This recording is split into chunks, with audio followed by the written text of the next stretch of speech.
Hey guys, Roman Reaper here. So I'm just outside the cinema here. Yep, DC apparel, and this is a pretty significant DC release. This is the last film in the DCEU, Aquaman and the Lost Kingdom. Obviously, before things get rebooted under James Gunn. Yeah, I'm kind of excited to see how the DCU ends. It's been an interesting 10-year journey, that's for sure. Not necessarily good kind of interesting, but it feels like the end of an era. So I'm gonna head in, get my snacks, get my seat, and go see Aquaman and the Lost Kingdom.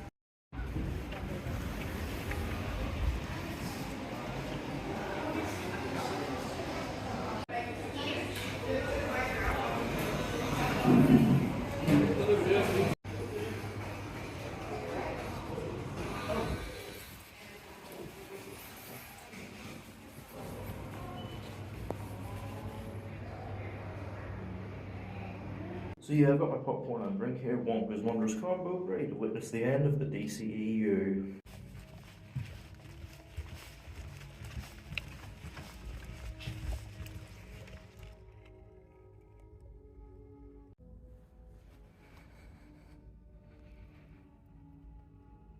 So yeah, Aquaman and the Lost Kingdom.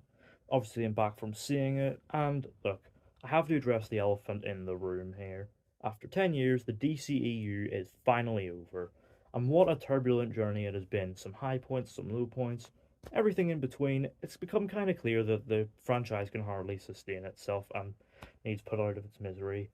But the whole thing's being rebooted under the assured hand of James Gunn, with some very interesting projects lined up, including Superman Legacy, Brave and the Bold, Swamp Thing, Lanterns, even some returning characters like John Cena as Peacemaker, Xolo Maridueña as Blue Beetle, even Viola Davis as Amanda Waller. Yeah, the future is very bright for DC, but first we've got to put to bed the old mess. But is Aquaman and the Lost Kingdom a satisfying end to the 10-year journey of the DCEU? Let's find out. So in the film, Arthur Curry has succeeded the throne of Atlantis from his half-brother Orm.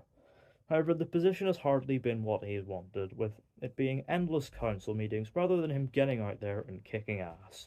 He's also a father now, having settled down with Mara to have a child, with the couple living in Thomas Curry's lighthouse. However, Aquaman's kingdom is soon under threat when David Kane, aka Black Manta, returns, seeking revenge for the death of his father. With an ancient weapon known as the Dark Trident at hand, he sets about freeing its user Kordax from his frozen prison. So it's up to Arthur to spring Orm out of prison, and the two of them set aside their differences long enough to put an end to Manta's plan, with the fate of both Atlantis and the surface world at stake. So yeah, I've heard a lot about this movie. None of it good, obviously.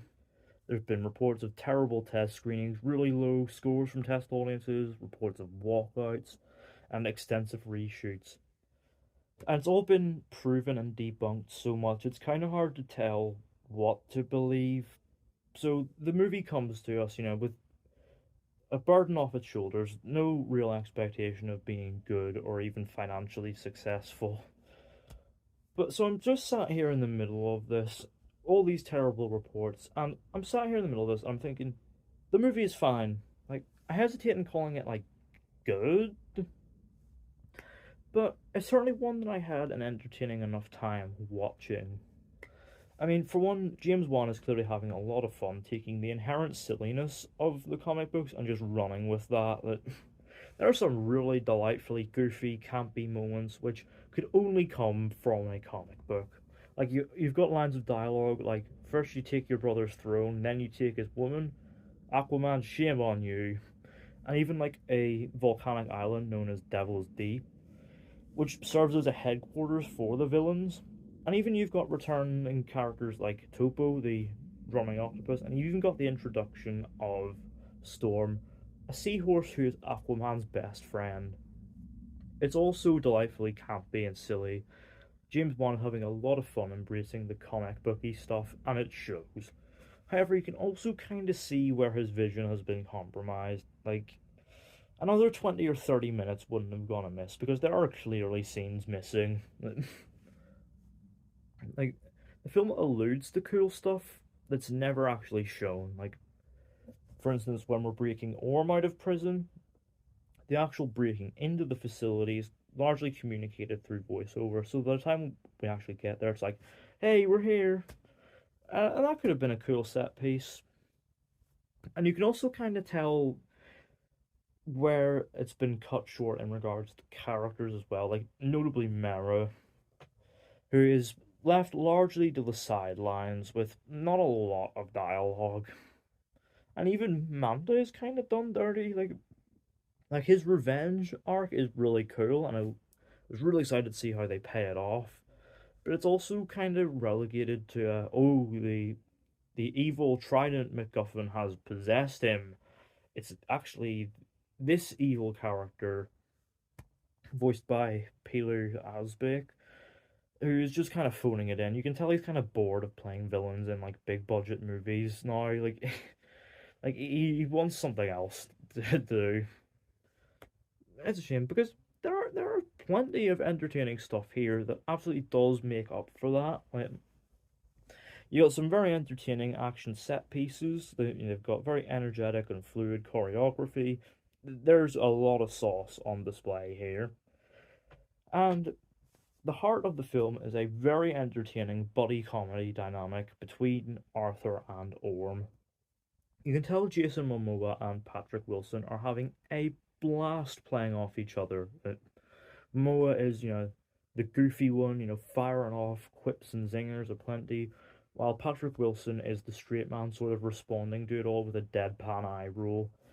They are a lot of fun together, and not every joke lands. It does kind of lean a little goofy and silly at points, but their dynamic does bring a fairly healthy amount of chuckles. And there's also some stunning visuals as well. One is clearly having a lot of fun building this breathtaking world with a certain sense of scale about it. There's some really cool concepts which are utilized to full effect here. Although it does have the sight of Nicole Kidman riding a robot shark, and yet I feel nothing about it. The CGI at times is also kind of rough. Like, it's not the Flash level bad, thankfully, but it does look kind of goofy, especially when it comes to people. Like, there's some really obvious CGI body doubles, and yeah, we are not at the stage where we can convincingly do CGI people yet. It still has this kind of plasticky, uncanny valley effect about it, and it does stick out like a sore thumb. And among the really cool, vibrant visuals of the world, it's kind of a shame. I mean, there's a fairly solid soundtrack here from Rupert Gregson Williams. That, like, Black Manta's theme goes unnecessarily hard. It's really cool. And there's even a fun little soundtrack with with Steppenwolf's Born to Be Wild, kind of a semi-recurring one, and even Norman Greenbaum's Spirit in the Sky, obviously stolen from from James Gunn there.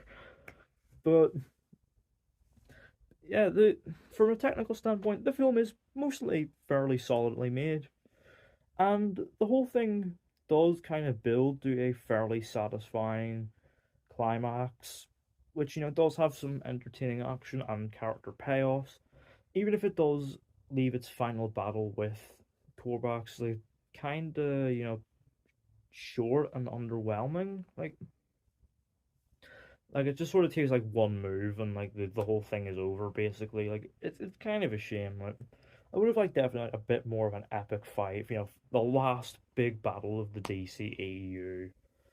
But the whole thing does build to a fairly satisfying end for its characters and Aquaman's journey, and does leave the DCU on a solid enough note.